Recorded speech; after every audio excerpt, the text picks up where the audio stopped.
করছে বলা সত্য কারণ যদি তার সত্য হয়, এই সত্য যদি এত কষ্ট করে প্রতিষ্ঠিত করতে হয়, কার জন্য প্রতিষ্ঠা করছে বলেন? আল্লাহর জন্য এই সত্য তারা প্রতিষ্ঠা করছে। মিটা মিটা কথা হ্যাঁ শুনে দেখছি না, শুনে গরম মধুর মধুর রস শুনে কি শেখ করিয়া আল্লাহর অলিদের সাইয়া মিটা কথা কইন না আর কোন মানুষ আছে? এরা এই দেশে ওয়াজ করে যায় নাই? এরপর চিন্তায় চুরি, রাহাজানি, রেপ কেস, ওই সিরিয়াল চুরি, এইটা চুরি, সেইটা চুরি, এর সব আছে কিনা বলেন? এত মিটা এত তাসিল ওয়াজ এ দেশে চলছে না? চলছে। এরপর কি আগামী কম বাড়বে। কিন্তু এই আল্লাহ অলিদের কারণে এখন পর্যন্ত কিছু কিছু মানুষ আল্লাহ সাথে আল্লাহ রসুলের তরিকায় তারা এখনো কিয়ামত পর্যন্ত তারা থাকবে। আমার বুঝলেন তারা?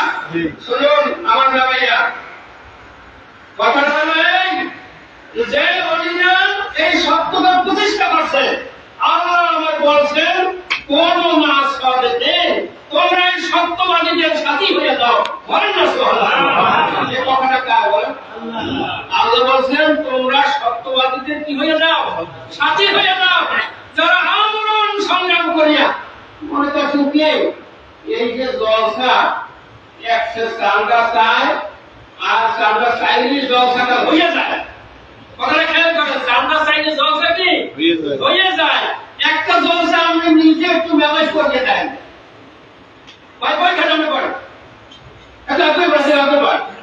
একটা জলসা আমি শেষ করছি ভাই, দিয়ে করে শেষ করছি। একটা জলসা সেই বেড়া করে সেই বেড়া বলছে যে এই মানুষগুলা একখানে করছে, আমি অন্তত মনে হয় যে এখানে যদি এই মানুষ আমাকে অর্ডার করছে বা দাওয়াত করছি, এই মসজিদ তো ভালো এই ঘোড়ারও সব আটতে না কিন্তু তারপরও আপনারা যে আসছেন যাকে সারা দেশেন, আমি আল্লাহর ব্যাপারে অশেষ শুকরিয়া আদায় করি। যাই হোক, এই জলসাগুলো এই কাজগুলি আমার পূর্ববর্তী বক্তারা এই ব্যাপারে আলোচনা করছে। এই কাজগুলি যাতে জিন্দা থাকে, এই কাজগুলি যাতে চালু থাকে, এ ব্যাপারে আপনারা সবাই সহযোগিতা করবেন ইনশাআল্লাহ। সবাই করবেন ইনশাআল্লাহ। নারায়ে তাকবীর।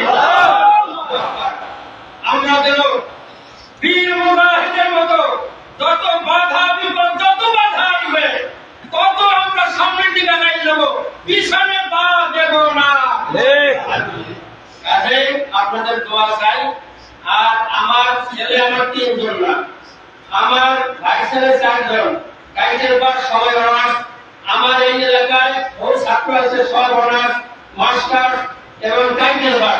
আমি আমার রসুল সন্তানের কথা বলছি না, আমার সমস্ত যারা আমার কাছে একটা অক্ষর পড়ছে, আমি পড়াইতে পারি নাই, আমার যোগ্যতা নাই, কিন্তু আমার সামনে যারা বসছে আজীবন আমি তাদের জন্য দোয়া করে দেখেছি।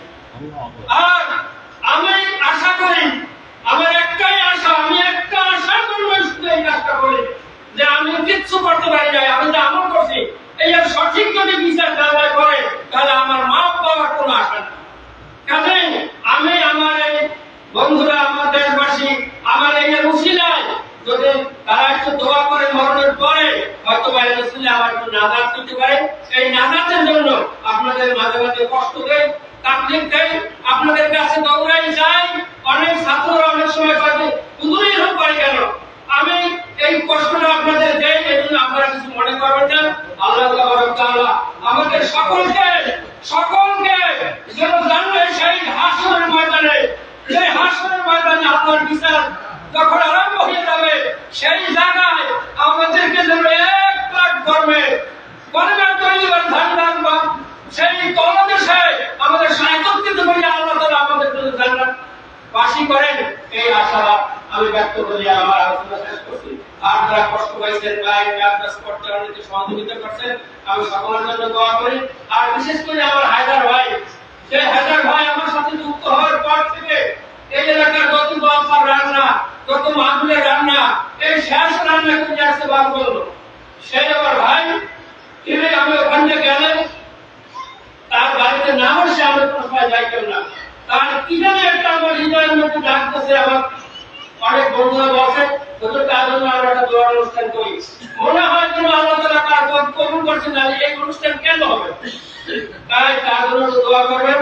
আর আমাদের বন্ধু হুজুর, আমাদের চারপাশে ইউনিয়নের সভাপতি হযরত ইউসুফ, তিনি ইন্তেকাল করেছেন অল্প বয়সে, মনে হয় 2 বছর বড় হতে পারে। এই মানুষটা ইন্তেকাল হয়ে গেছে। তবে আমাদের অনেক সাথী সঙ্গী ডাইনে বামে, আমার সহকর্মী, আমার অনেক ছাত্র ইন্তেকাল হয়ে গেছে। এখন আমি যে জীবিত আছি, কোন সময় ডাক আসে আমি জানি না। আপনাদের কাছে দোয়া চাই, আল্লাহ তাবারক তাআলা আমাদের সকলকে কবুল করুন। ওয়া আখিরু দাওয়ানা আলহামদুলিল্লাহি রাব্বিল আলামিন। আসসালামু আলাইকুম।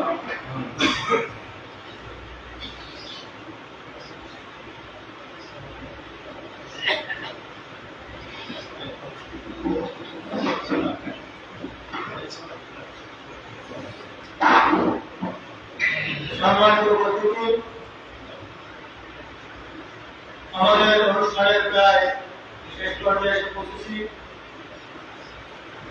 আমাদের মধ্যে উপস্থিত আছেন বাংলাদেশ জমিয়ত হিফাজত বর্তমান উপজেলা শাখা সংগ্রামী সাধারণ সম্পাদক উজিরপুর আজাদ জেন খান ডিগ্রি কলেজ এর সম্মানিত সহকারী অধ্যাপক জনাব হযরত মাওলানা মোহাম্মদ আবুল হাসান সাহেব। আমি জনাব হুজুরকে তার সংক্ষিপ্ত কিছু বক্তব্য রাখার জন্য অনুরোধ জানাচ্ছি।